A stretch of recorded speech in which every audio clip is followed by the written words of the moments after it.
Perdana Menteri mengadakan perbincangan dengan beberapa pemimpin dunia dalam mengutarakan keperluan untuk gencatan senjata segera dan dialog bagi menamatkan konflik di Asia Barat. Datuk Seri Anwar Ibrahim mengecam serangan ketenteraan terhadap Iran serta menolak sebarang tindakan unilateral yang bercanggah dengan undang-undang antarabangsa.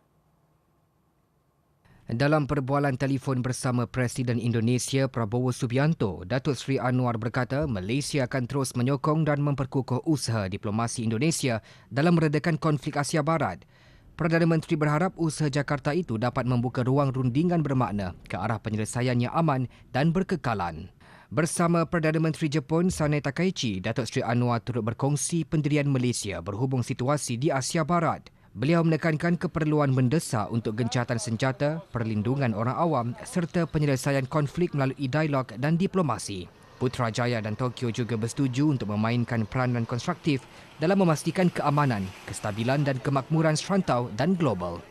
Datuk Seri Anwar turut mengecam keras serangan ketenteraan terhadap Iran dalam perbincangan dengan Perdana Menteri New Zealand Christopher Luxon. Kedua-dua pemimpin juga menyentuh kesan konflik terhadap sektor tenaga termasuk peningkatan harga bahan api dan tekanan terhadap ekonomi domestik.